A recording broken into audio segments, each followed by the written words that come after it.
A'udzubillahi minasyaitonirrajim. Bismillahirrahmanirrahim. Astaghfirullahaladzim. Astaghfirullahaladzim. Astaghfirullahaladzim. Allazi la ilaha illa wal hayyul qayyum wa atubu ilaih. A'udzubillahi minasyaitonirrajim. Bismillahirrahmanirrahim. Allahumma shalli ala sayyidina Muhammad wa ala ali sayyidina Muhammad. A'udzubillahi minasyaitonirrajim. Bismillahirrahmanirrahim. La hawla wala quwata illa billahi al-azim. Assalamualaikum warahmatullahi wabarakatuh. Sahabat-sahabatku, saudaraku dimanapun Anda berada, yang setia melihat channel Renungan Kehidupan. Sahabat-sahabatku, saudaraku dimanapun Anda berada, akhir-akhir ini dunia ini semakin aneh.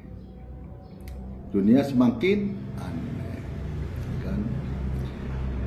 Di media sosial kita lihat bagaimana Buya Arsil mengaku dia masuk surga dan keluar dari surga, kembali ke dunia.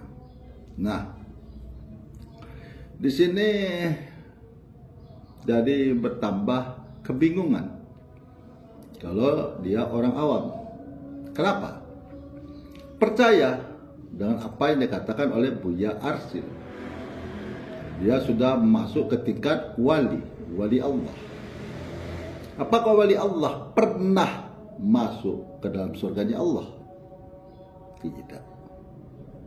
Kecuali yang hanya karang-karangan, mengaku-ngakui 70 kali mikrat bisa memadamkan api neraka. Itu cerita Habib, cerita khurafat yang mustahil bagi akal, ya kan? Dan Buya Arsil juga mengumpamakan kepada kisahnya Nabi Idris alaihissalam yang ketinggalan terompah. Yuk kita kupas tuntas pada siang hari ini supaya kita memahami apakah ini benar ataukah ini salah, atau hanya sekedar untuk mengangkat, memperbanyak pengikutnya.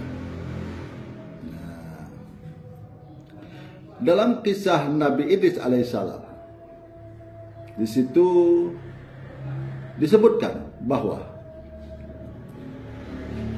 Nabi Idris alaihissalam dijumpai oleh malaikat maut. Jadi Nabi Idris berkata kepada malaikat maut bagaimana merasakan kematian itu.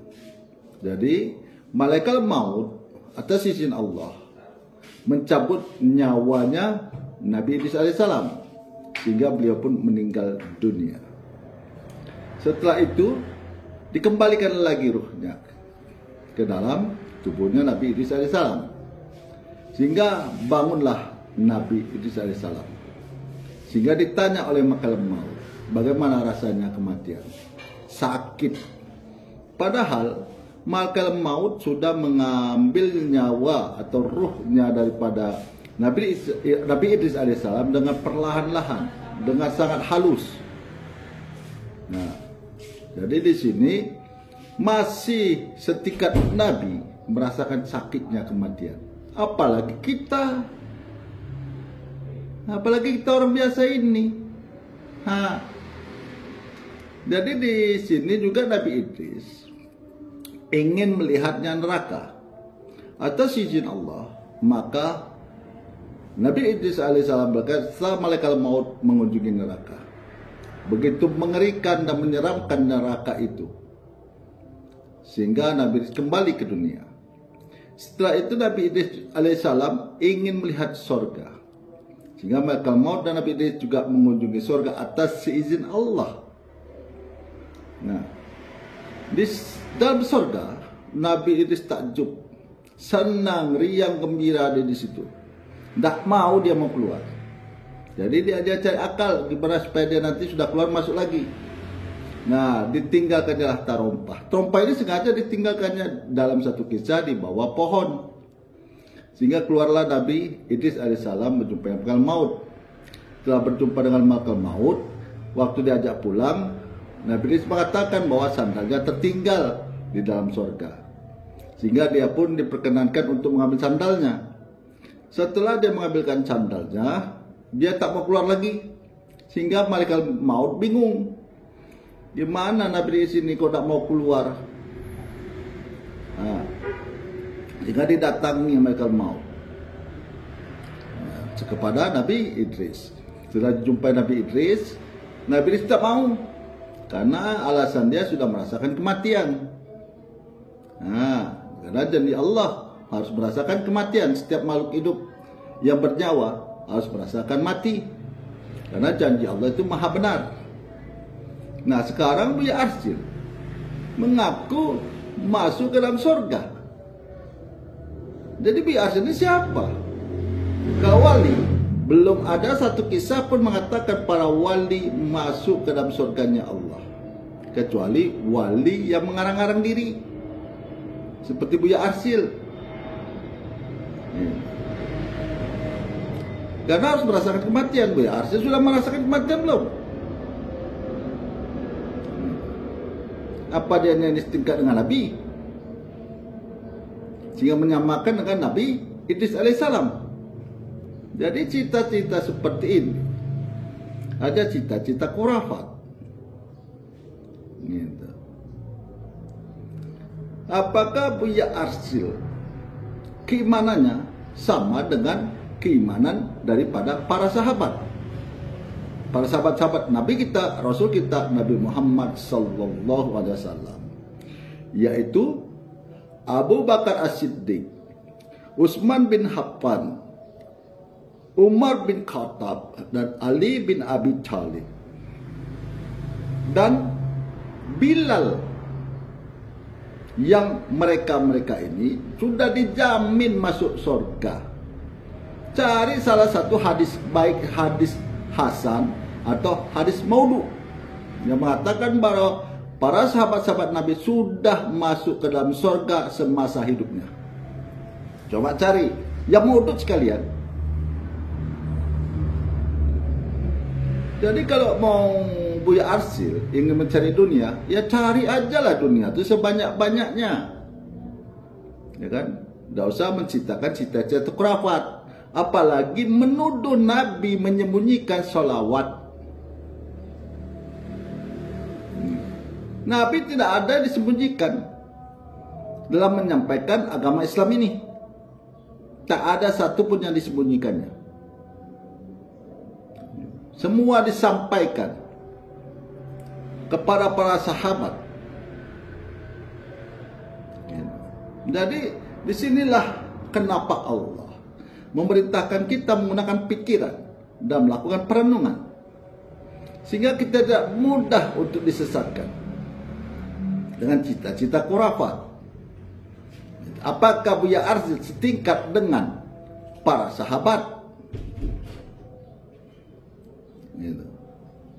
Yang mereka langsung menyaksikan Nabi Muhammad sallallahu alaihi wasallam, dibimbing langsung oleh Nabi kita, Rasul kita, Nabi Muhammad sallallahu alaihi wasallam. Cari satu hadis yang mengatakan sahabat Nabi pernah masuk ke dalam surga semasa hidupnya. Mereka-mereka itu sudah dijamin masuk ke surganya Allah. Nah, begitulah sahabat-sahabatku, saudaraku dimanapun Anda berada. Memang akhir-akhir ini banyak orang bercita seperti itu. Mama Gufron, Buya Arsil, Buya Sakur, itu yang Weldo. Ada lagi yang membid'ahkan amalan orang, itu Ustadz Wahabi. Makanya Ali bin Abi Thalib radhiyallahu anhu mengatakan, menyampaikan, memberitahukan, jangan lihat siapa yang menyampaikan, tapi lihatlah apa yang dia sampaikan. Semoga sahabat-sahabatku dimanapun Anda berada, keimanannya semakin bertambah, kefahamannya akan dinnya Allah ini, atas agamanya Allah ini semakin memahami, sehingga tidak mudah digoyahkan dengan cerita-cerita khurafat, cita-cita tahyul, cita-cita halu, tidak mudah digoyahkan. Karena Allah yang maha kuasa, Allah yang maha pengasih dan penyayang sudah memberikan contoh-contoh di permukaan bumi ini untuk menjadi pedoman dalam hidup kita. Sudah diriwayatkan di dalam Al-Quran, di dalam firman-firman Allah. Dan apabila sahabat-sahabatku ada yang sakit, mari kita bersama-sama mendoakan. Semoga sahabat-sahabat kita, saudara kita sakit, Allah angkat penyakitnya, Allah pulihkan seperti sedia kala. Dan sahabat-sahabatku, saudaraku, selama hidup di dunia ini mendapatkan redha dan rahmat Allah serta petunjuk dari Allah yang maha berilmu, dan mendapatkan rezeki yang halal. Khairul kalam saya akhiri dengan Assalamualaikum warahmatullahi wabarakatuh.